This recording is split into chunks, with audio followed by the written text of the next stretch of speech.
Hi, welcome to Professor Kev show. I should say, I got my friend Grace with us, and she's from She Builds the Future. Hi, Grace. Good morning. How you doing? Good morning. I'm doing good. So, thanks for making the time to come on the show.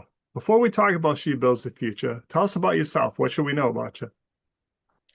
My name is Ishine. You can call me Grace. I'm going to be a senior in high school. I live in Hopkinton, Massachusetts. In my free time, I like to draw and play with my brothers.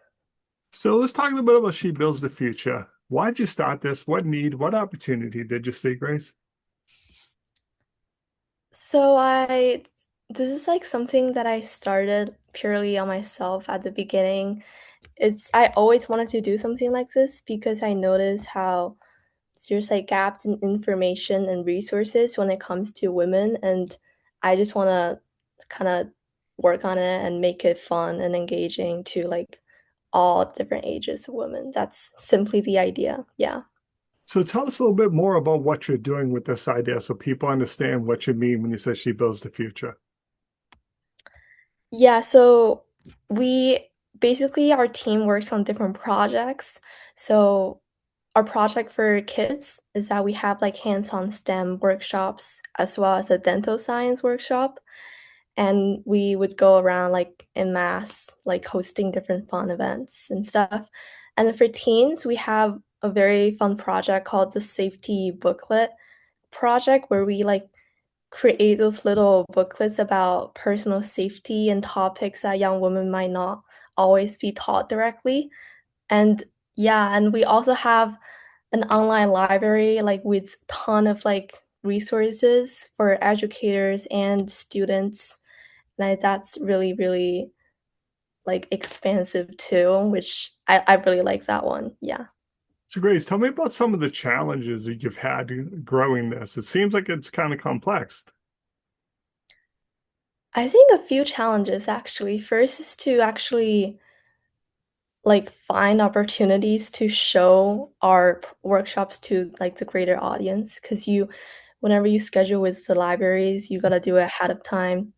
Also, the second one would be getting funds because we always like there's always so many like I don't know grants, awards, opportunities out there, but you really have to take the time and like explain your projects well to like greater organizations and make them think that you'll be able to establish this in like a very successful way.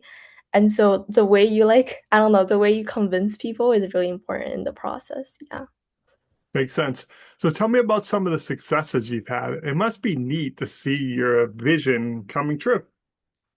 Yeah, so the RAD personal safety booklet project, we actually got $1,000 from like an organization called Karma for Kara, and that's well, we got like some little grants also, but that's like one of the biggest one, and I would say that's like the biggest success we have, and we've been doing it. We distribute booklets, we teach like simple defense classes. It's been very fun.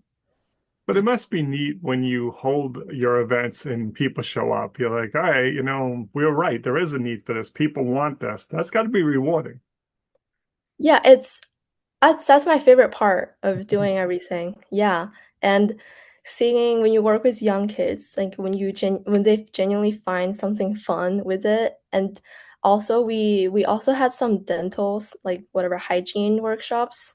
And then when you knew that that could really impact their life, like, like they would maybe brush a little better, that really makes me feel rewarded.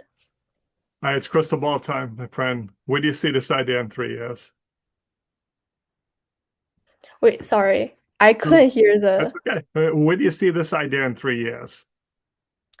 In 3 years, I believe we'd made bigger impact around the world, across more states, and with more funding, more volunteers joining us. It would be amazing.